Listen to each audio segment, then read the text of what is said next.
Donc, Erev Tov Rabotai, ce bilpoul est parrainé par mon cher ami Serge Yatar, le proche de sa maman Myriam Bat Sarah. Parashat Vayeshev. Parashat Vayeshev, et c'est une date importante dans le calendrier chassidique, Yutet Bekislev, 19 Kislev, le jour de la délivrance du Baal Tanya. On va essayer de ramener à la fin du shiur, peut-être être éclairé un peu avec un enseignement du Baal Tanya pour comprendre un peu le sujet de notre shiur. Donc, revenons à Parashat Vayeshev, parasha très spécial, Parashat Yosef Hatzadik, et je voudrais voir avec vous le début de la parasha. Quand on prend le Chumash, on commence les premiers psukim mamash. Premier psukim mamash, après qu'on dit Vayeshev Yaakov, deuxième pasuk. Et les Toldot Yaakov, voici Toldot Yaakov, Yosef. Donc on va parler pour la première fois de Yosef réellement. Qui est Yosef? Qu'est-ce qu'il fait? Quelle est son identité? Yosef ben 17 shana, aya roet echav batson. Ok, Yosef c'est un berger comme ses frères, donc tout va bien, c'est normal. V'unar et bene bilha et bene zilpa. Il fait un peu de l'humanitaire aussi. Il est ami avec les enfants des shfachot, qui étaient méprisés par les enfants de Léa. Donc c'est un très très bon garçon. Sauf que le passage qui finit, vayave Yosef et dibatam ra'a elvir. Yosef a rapporté à son père les mauvaises choses qu'il voyait chez ses frères. Ça, c'est ce qui est écrit dans le pasuk. On reviendra dans ce détail qui est important. Ok? Donc ça, c'est le premier pasuk qui va définir Yosef, donc le Yesod. Yosef, qui est Yosef? Ben Shvaïs Shana, Roeitzon, etc. Et il rapportait à son père. Le fait qu'il rapportait à son père, c'est le premier de 3 raisons pour lesquelles les frères détestaient Yosef. Les frères détestaient Yosef d'abord parce que chaque chose il racontait à son père. Et ensuite, les psukim continuent. Il y a trois raisons. Deuxième raison, le pasuk d'après nous dit Ve'Israël ahav Yosef mikol banav ki ben zekunim hulo va'asalo klonet pasim. Yaakov, il adorait Yosef parce que c'est l'enfant de sa vieillesse. On va expliquer cette notion. Et donc, il a fait un habit klonet pasim. Mais ça, les enfants n'ont pas supporté. Ve'iru echav ki oto ahav va'isneu oto. Les frères détestent. Pas seulement que tu rapportes tout, en plus que tu es préféré, tu as l'habit, le klonet pasim. C'est tellement grave l'histoire de l'habit, c'est la première chose qu'ils vont faire quand ils vont le mettre dans le bord. Donc ils insupportent. Ça, c'est la deuxième raison pourquoi ils détestent. Agav, j'ouvre une parenthèse, parce qu'il y a tellement d'infos ici, tellement de mefarshim, tellement de rishonim, c'est magnifique. Je vous invite à regarder tout ça. Mais qu'est-ce que c'est Ben Zekunim, la notion de Ben Zekunim? L'enfant de sa vieillesse. Est-ce que c'est vraiment l'enfant de sa vieillesse? Qu'est-ce que ça veut dire l'enfant de sa vieillesse? Rashi ramène 3 pirushim. Ramban rajoute un autre, et tout le monde parle de ça, mais les 4 essentiels dans ça. Rashi ramène premier pirouche parce qu'il est né dans sa vieillesse, comme Ibn Ezra, il dit ça aussi, il est né à 91 ans.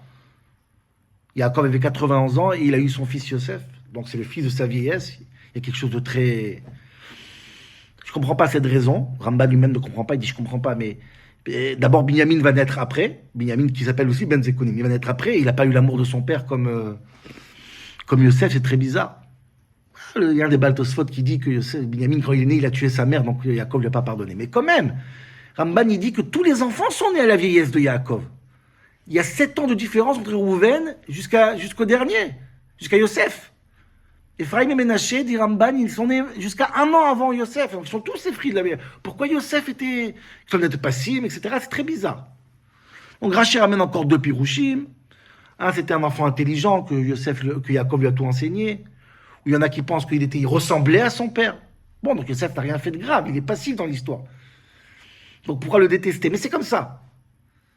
Comme ça, Rashi ramène. Ramban, il ne supporte pas tous ces tiroutsim-là. Ramban dit tout simplement que c'est l'enfant que Yaakov a choisi pour l'assister à la fin de sa vie. Chaque vieux, il a un enfant, il prend le plus jeune, il l'assiste, il le porte, il le lave peut-être. C'est l'enfant qui carte d'Arko chez le Zekenim, comme ça ils font les anciens. C'est pour ça que Yosef n'est pas avec ses frères à Shrem, parce qu'il est occupé de garder son père. Bon, c'est très bizarre aussi ce qu'il dit Raman, parce que dans ce cas-là, tout le monde doit aimer, comme le Tosefet Bracha, le Rav Epstein, il dit, tout le monde doit aimer Yaakov pour ça.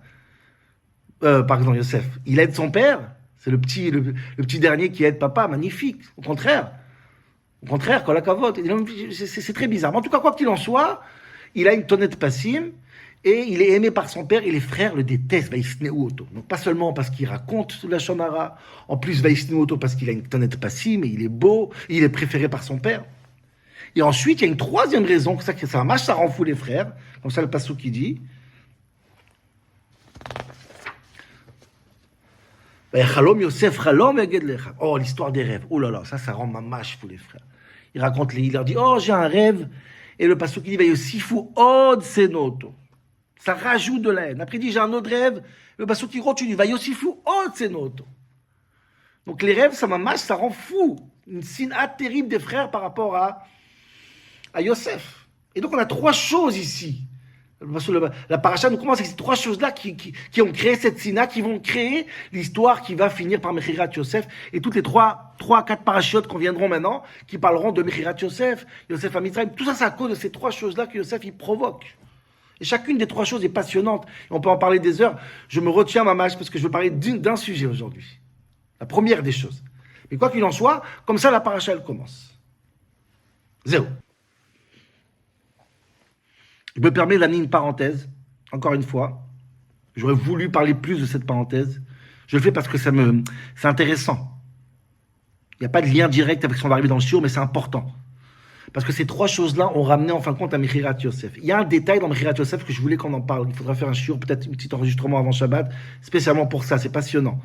Parce qu'il faut savoir que d'après Chazal, c'est même un pasouk, si on interprète le pasouk d'une certaine manière, dans Amos, le pasouk nous dit que Yosef, il a été vendu, et avec l'argent de sa vente, ils ont acheté des chaussures, les Shvatim.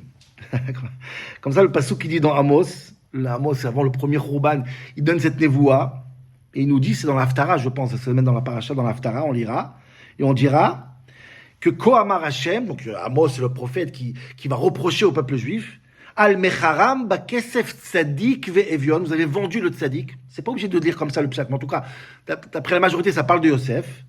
Ba'avour na'alaim, pour acheter des chaussures. C'est passionnant, c'est passionnant. Le Midrash, il dit ça. Le Midrash, il nous dit dans Pirkei de Rabbi Eliezer, Val echad natal ksafim liknot minalim leraglem. Bekol echad natal ksafim liknot minalim leraglem. Chacun des shvatim a pris l'argent de la vente pour acheter des chaussures. C'est ce qu'on dit Yom Kippour dans les Eskera, on ramène là-bas, qu'ils ont rempli un château de chaussures. Un château énorme, qu'est-ce qu'ils ont fait? Ils ont fait tout ça pour mettre des chaussures dedans. T'as vendu Yosef pour des chaussures? Mais comme ça, le Midrash, il dit. Comme ça, le Targum Yonatan Ben Uziel, il dit. Ils ont vendu Yosef, ils ont acheté des chaussures avec. Et j'aimerais bien, mamage, que chacun s'arrête, peut-être dans sa table de Shabbat, à savoir, bon, qu'est-ce qu'ils font avec des chaussures Maïnian? Qu'est-ce qu'il y a dans Mechirat Yosef qui est important? Toute cette haine qui amène à une Mechirat, toute cette Mechirat qui amène à l'achat d'un lot de chaussures pour les Shvatim. Je ferme cette parenthèse et je ferme ce début de cette paracha. Et je voudrais maintenant me concentrer sur l'idée même, le pasouk même qui m'intrigue énormément dans cette paracha. Ma mâche qui m'intrigue, qui me laisse pas tranquille.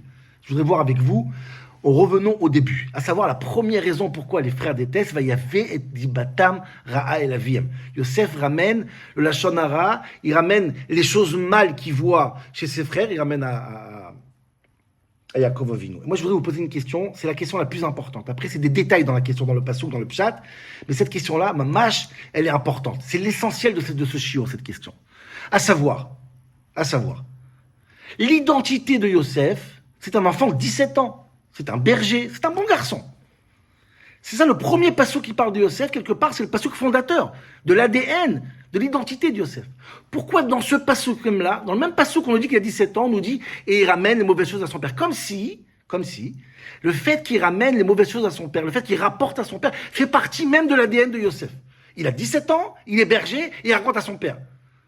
Il y a plein de pasukim qui viendront après qui vont expliquer cette haine. Fais le pasouk, finis le pasouk. Yosef a 17 ans, il est berger, il aime ses frères, les Bnei Ashfachot, point. Et ensuite, tu racontes l'histoire. Et Yosef, il faisait des choses qui rendraient ses frères fous. C'est ça.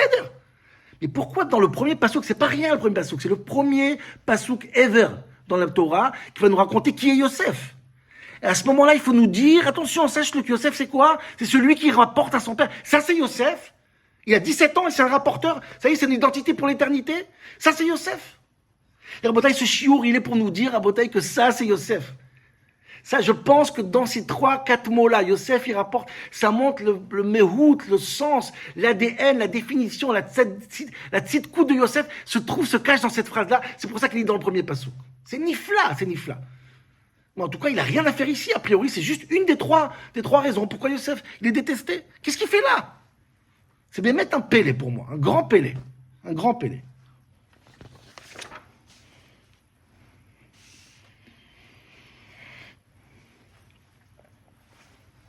Et si on rentre un peu dans ce passouk, on a deux, trois petites questions. Mamash, dans le pshat des psukim, dans le lachon, c'est très bizarre. C'est un passouk incroyable.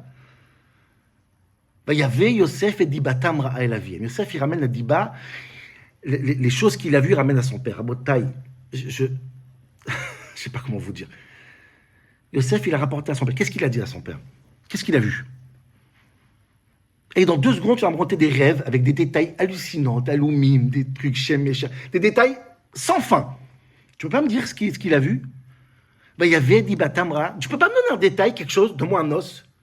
Qu'est-ce que tu restes flou? Qu'est-ce qui se passe quand tu restes flou? Toutes les spéculations commencent. On va arriver à des choses terribles. On ne sait pas. Il n'y a pas pire que de ne pas dire quoi. Il amène les mauvaises choses qu'il a vues. Qu'est-ce qu'il a vu? Alors, Chazal, c'est parti. Egilou yarayot, teshvichut dami, me'ever min achai. C'est parti. Le Shla Kadosh, il dit... C'est terrible. Le Shla Kadosh, il dit qu'ils avaient Sefer Yetzira, ils ont créé des choses terribles. Je l'ai imprimé ici. Il dit, qu'est-ce qu'ils ont fait les frères? Il n'y a pas écrit, donc allez, c'est parti. Yosef il a raconté. Barou Ashvatim Nekeva. Ils ont créé une femme. Se promener avec elle et faire des choses terribles avec elle. Où c'est écrit ça dans le passage? Il y a écrit qu'il a raconté de mauvaises choses. Donc, une des mauvaises choses, c'est ça. Le Khatam Sofer, il dit, mais Ribono Sholam, Meshla Kadosh. Efface ce que tu as écrit. Où tu as vu ça? Incroyable. J'ai un livre qui s'appelle Plaot à Torah, il ramène le Khatam Sofer. Il ramène le Shlav et Tama alav. מה שכתב שברון נקבה בספר איתם להשתעשעו עמה, לא האמין על שבטי יודקה שעסקו בשמות הקדושים על מנת להשתעשע עם נקבה. Ils ont fait Sefer Yetzira, ils ont pris des shemot pour créer une nekeva, une femme pour s'amuser. Mais c'est pas normal ou quoi? Khalila, Khalila, dit le Khatam Sofer. Ouais, mais excuse-moi, Khatam Sofer, c'est pas de notre faute. La Torah ne dit pas. Donc c'est parti. Donc on craint le pire. Il n'y a pas écrit, il y a marqué Dibatam Ra'a. Donc vas-y, le bal est ouvert. Pourquoi la Torah ne donne pas un détail et calme les spéculations? Qu'est-ce qu'il a vu de mal? Vrai ou pas vrai? C'est un autre débat encore. Et pourquoi la Torah elle laisse ce dossier ouvert? C'est peut-être insupportable. C'est pas juste insupportable. Deuxième question. Troisième question sur ce passouk. Je ne sais pas si vous avez remarqué. On a dit qu'il y a 3 choses qui énervent les frères qui font en sorte qu'ils le détestent. Mais c'est marrant. Seulement les 2 dernières choses, il y a écrit que Yosef il a fait, et à cause de ça, les frères les détestaient. Claudet Passim, il se auto. Il y a Chalom, il s'appelle, il se auto. Quand il y a marqué qu'il ramène les choses à son père, il n'y a pas marqué qu'il va auto. Il n'y a pas écrit dans le passou que ça a causé une sina. Vous voyez que ça confirme ce que je dis au début, que cette première étape, c'est pas un des 3 étapes. Cette histoire de les ramener à son père, c'est quelque chose qui est à part. C'est un monde à part, il n'y a pas écrit. Il a rapporté à son père et à cause de ça, les frères l'ont détesté. Comme c'est écrit après à chaque détail. Va aussi foutre, c'est noto. Va aussi foutre. Là, il n'y a rien écrit. Il y avait, et c'est tout. Pas de réaction des frères. Pourtant, c'est baroque, ça énervé. Mais ça n'a pas écrit. Ce passouk marqué, va y avait dit Batamara, c'est un passouk spécial. Qu'est-ce qui se passe dans ces quelques mots-là? C'est très bizarre. Très spécial. Très, très spécial. Et dernier détail, Rabotai, la spécialité de ce passouk, et comme ça dit Ramban, comme ça dit Radak, comme ça dit le Netziv dans Emek Davar, il dit, j'ai pas compris, il y avait Yosef et Dibatam Ra'a, Yosef il a ramené Dibatam Ra'a, el Aviem. C'est quoi la Dibatam Ra'a? L'autre Diba, c'est raconter, sortir du mal. Et la Torah parle 2 fois de ce qu'on appelle sortir du mal. Motzi Shemra, ok? Dans Parashat Kitetse, qui Otzi Shemra, le père le mari sur sa femme qui n'a pas de Betoulim, Otzi Shemra, ça s'appelle Motzi Shemra. Ou les Meraglim, Motzi Diba Ta'aretz. Ils ont parlé du mal, même la Shon, Diba Ta'aretz. Mais chaque fois qu'on parle de la Shonara, ça s'appelle les Otzi, tu sors. C'est une information que tu fais sortir. Motzi Shemra, Motzi Diba Ta'aretz. Et là, dit Ramban, c'est très bizarre. Il y avait Yosef et Diba. Il a rentré la Diba. Il y avait. Il n'a pas sorti l'Otzi ou Evi. C'est un terme unique. Un Mashichidaï. C'est quoi? Il y avait Yosef. Quand le mari ramène au Dayan l'histoire des Betoulim, il est Motzi. il amène au Dayanim l'information. Il sort l'information au Dayanim. Il l'amène pas, il sort. C'était à l'intérieur, ça sort. C'était intime, ça se connaît. Et là, Yosef, il voit des choses, il les sort pour raconter à son père. Non, il ne sort pas, va y avoir. C'est un terme très bizarre. Comment expliquer ça, Rabotai?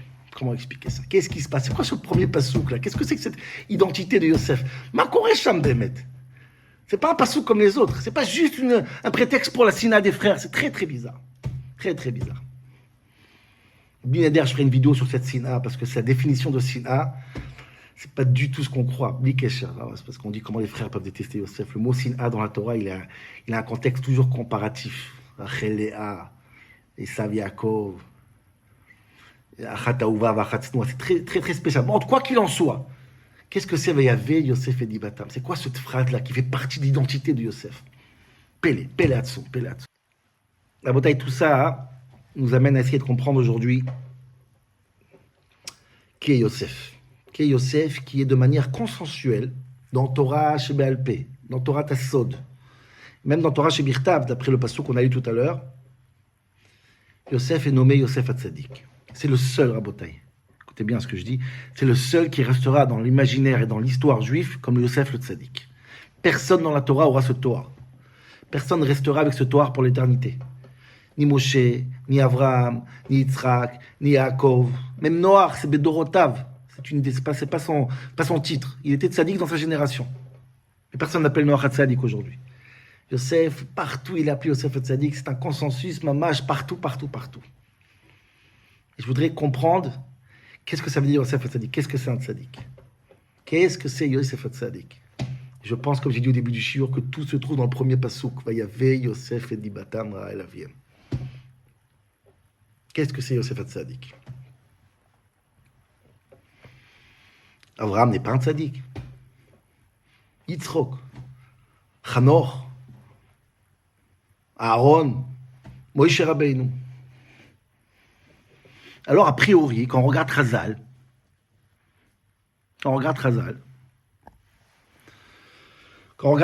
ça a l'air que la raison pourquoi Yosef il est appelé Tzadik, c'est parce qu'il s'est retenu avec la femme de Potiphar. Midat HaYesod. Le Tzadik, c'est celui qui se retient dans ses pulsions sexuelles.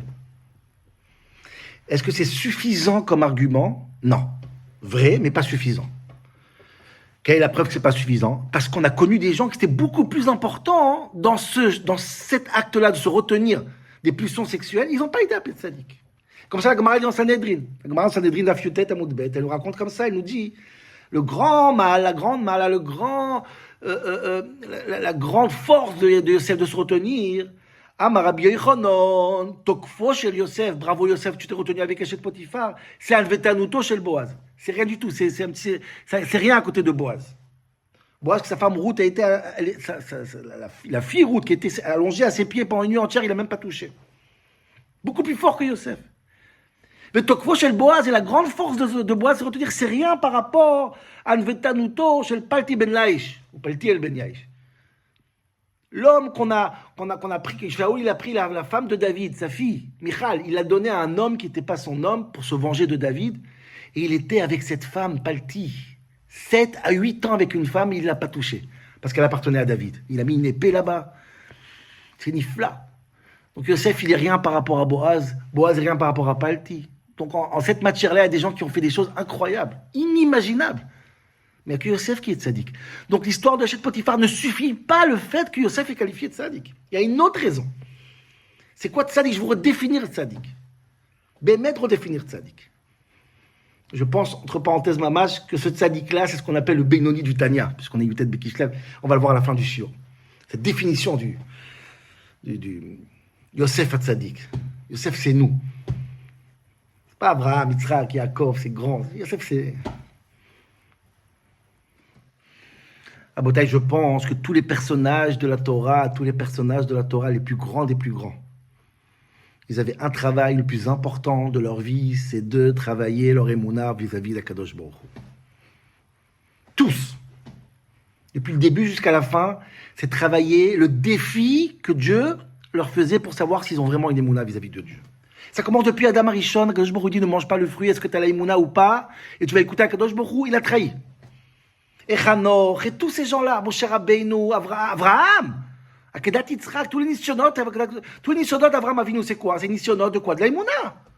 Et Dieu, il dit, Atayadat, Ikiyere, Elokim, Ata, je vois que tu as l'Aïmouna. Vayamin Ba'Hashem, Vayachsheve al tzedaka. Abraham, il a prouvé qu'il a l'Aïmouna en Dieu. Abraham, c'est le Makor à l'Aïmouna. Et Yitzhak, et Yaakov, qui fait un neder à Kadosh Baruch Hu, qui essaye de croire en Kadosh Baruch Hu, dans les promesses de Kadosh Baruch Hu. Moshe Rabbeinu et Aaron, Dieu leur reproche, Yan Asherlo Emantem bi, vous n'avez pas tenu avec votre Emouna. Votre rôle, c'est Vayaminu Ba'Hashem Moshe, donc que tout le monde croit en Dieu. Tous les personnages de la Torah, c'est des personnages qui ont un rôle, c'est d'installer la Emouna dans le cœur d'eux-mêmes et du Ham Israël. Et ils ont tous réussi, Baruch Hashem. Baruch Hashem. Abraham, Yitzhak, Yaakov, Merkava, Kadosh Baruch Hu. Mais ce n'est pas des tzadikim. Tzadikim, c'est משהו אחר. Ça, c'est Oved Hashem, ça, c'est Moshe Rabbeinu, ça, c'est Avot, c'est Merkava. T'as plein de noms. Tzadik, c'est משהו אחר. Tzadik, c'est pas la Emouna en Dieu. Tzadik, c'est quelque chose d'autre. Tzadik, c'est Avodat Amidot, Ben Adam, La Chavero. Je vais expliquer cette notion jusqu'à où ça va. Vous allez voir jusqu'à où ça va. C'est incroyable. Ça a l'air banal, mais allez jusqu'au bout. Tzadik, c'est tzedek. Tzadik, c'est quoi? Tzadik, c'est quand je travaille mes midot pour essayer de vivre avec quelqu'un d'autre. Pour être un homme bien fondamentalement, vous allez voir jusqu'à où ça va. Ça, c'est tzadik. D'où je sais, d'abord dans le pshat, d'où je sais que tzadik, c'est pas quelqu'un qui prie en Dieu toute la journée, qui croit en Dieu. Barour, dans le pshat, on voit ça. Quand Abraham, il dit, dans Sefer Bereshit, Oula yesh ramishim tzadikim bizdom. Peut-être il y a 50 tzadikim à Sdom. C'est quoi un tzadik? Un tzadik, c'est quelqu'un qui vit à Sdom, et il fait pas comme Sdom. Sdom, c'est le Hamas, c'est le vol, c'est le viol. Et moi, j'ai un tzadik, c'est quelqu'un qui vole pas. Tzadik, c'est pas celui qui est Sdom. C'est quoi le rachat? Le contraire du tzadik. Moshe Rabbeinu dit, hey rachat, lama takerecha. Le rachat, c'est celui qui frappe son ami. Le tzadik, c'est celui qui frappe pas. Tzadik, c'est mamash ben adam lachavero. Ben adam lamakom, c'est un autre nom. Tous les noms que tu veux. Et on verra ici que Yosef a tzadik, on l'appelle tzadik, c'est parce que Yosef, ça sera le personnage qui a donné un chiour incroyable. C'est quoi Tikkun Amidot? C'est quoi ben adam lachavero? C'est quoi un tzadik? C'est quoi un tzadik? Vous allez voir, c'est incroyable. Et Yosef, toute sa vie, de manière le plus simple, la lecture la plus simple toute sa vie, il a des défis qui sont des défis. Comment j'arrive à prendre sur moi et pardonner et passer à autre chose, pas à Dieu, à mon prochain. C'est nifla, Rabotai, c'est nifla. D'abord, il pardonne à son père, son père, il l'envoie dans la gueule du lion quand il va l'envoyer chez Yosef, chez les frères. Yaakov sait parfaitement que ça va se finir un cauchemar, cette histoire. Il reproche à Yosef, calme-toi avec tes rêves, tu rends fou tes frères. Qu'est-ce qu'il envoie son fils, maman, chez les frères comme ça? C'est pas normal. J'ai vu chez Elie Wiesel, il prouve dans les psukim que Mamash, le fait que Yaakov, il envoie Yosef chez les frères, c'est Akedat Yitzhak. Abraham, il va tuer son fils, et Yaakov, il va tuer son fils Yosef. Et il trouve les mêmes termes entre les deux, dans les deux histoires. C'est nifla. Yosef, tu as toutes les raisons d'avoir une rancune sur ton père. T'inquiète, il n'y a aucune rancune. Il prend sur lui. Et après, avec la femme de Potiphar, il va se retenir. Il va se retenir parce qu'il ne veut pas faire ça à son patron, pas parce que c'est Assour et Chétish dans Shulchan Aruch. Il va dire parce que j'ai un patron et il m'a donné une achrayot, tu dois garder. Je dois être un mensch. C'est ça un tzaddik, le plus simple possible. Il ne va pas avoir de rancune contre le sar qu'il a oublié quand il est sorti de prison et dit rappelle-moi Paro, il n'a pas oublié. Il ne s'est pas vengé. Il ne s'est pas vengé de ses frères, etc. Tout ça crée un personnage qui s'appelle Yosef. Je connais, et je vous dis encore une fois, j'ai fait d'autres théories dessus. Je ne parle même pas de Yosef, sa relation avec Dieu, elle est très spéciale. Elle n'est pas si brillante que ça. Je ne parle même pas de ça aujourd'hui. Yosef, c'est le symbole, c'est nous Yosef. Yosef, c'est celui qui va créer le Ben Adam la Makom, la Chavero, excusez-moi. Le tzaddik, c'est celui qui va créer une relation de tikkun midot. Comment tu mets ta canne à midot? Ça, je vous explique aujourd'hui. Et tout ça, c'est dans le premier passage qu'on a vu aujourd'hui. Tout ça se trouve dans les 4-5 mots qu'on a vu aujourd'hui. C'est nifla. Comment Yosef, on voit qu'il travaille. Qu'est-ce que c'est un tikkun? Qu'est-ce que c'est un tzaddik, Bémet? J'ai vu le Malbim, il donne une définition incroyable. Et elle ressemble de manière incroyable. Je pense que tout le Tania, c'est ça en vérité. Tu le Malbim, la tzidkout de Yosef, normalement, dans Parashat Vayeshev. Mitzad Yosef, il y a kolvé et doute al tzidkato. C'est quoi la tzidka de Yosef? C'est quoi la tzidkout de Yosef? C'est quoi? Chacun les midot, chacun a des midot. Chacun a des midot. Il a un teva, il a une nature. Il y en a qui sont pazranout, keilout, rachamim, arzariot. Il y en a qui est radin, il y en a qui est large, il y en a qui est nerveux, il y en a qui est calme. Chacun il a ses midot. Et si tu es quelqu'un qui est bouillant, tu peux servir Dieu avec ta mida. Il n'y a pas de problème, avec chesed, avec din. Mais c'est pas un tzaddik, ça. Abraham Avinu a servi Dieu avec tout son chesed. Mais c'est pas un tzaddik. C'est quoi le tzaddik? Le tzaddik, c'est celui qui travaille ses midot. C'est que quoi? Il arrive à prendre les midot et les mettre sous le contrôle d'une chose. Sechel. Conseil de Malbim.